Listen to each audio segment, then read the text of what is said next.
Hi friends, మా నాయనమ్మకు అన్ని తినాలని ఉంటుంది. అయితే పండ్లు లేనందుకు ఎంత కష్టపడి తింటున్నది చూడు. దాన్ని మేము పాపడాలు ఎంచుకున్నాము రవ్వతోటి. వీటిని దంచి దంచి చేతులతోనే దంచి దంచి జుక్కుతుంది. అగో అగో ఇట్లా జుక్కుడు చూడు. అది నోట్ల నాణ్యంత వరకు ఇక జుక్కుతుంది.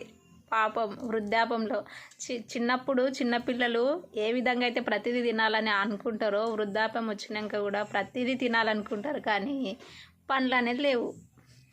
చూడగా మేము తింటున్నామని నేను మా అమ్మ కూడా తిన్నాము.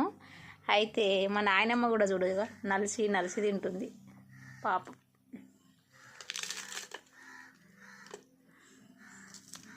ఏం చేస్తున్నావే? ఏం చేస్తున్నామ్మా? చూడండి, మీ ఇంట్లో కూడా ఇట్లా ఉంటారా?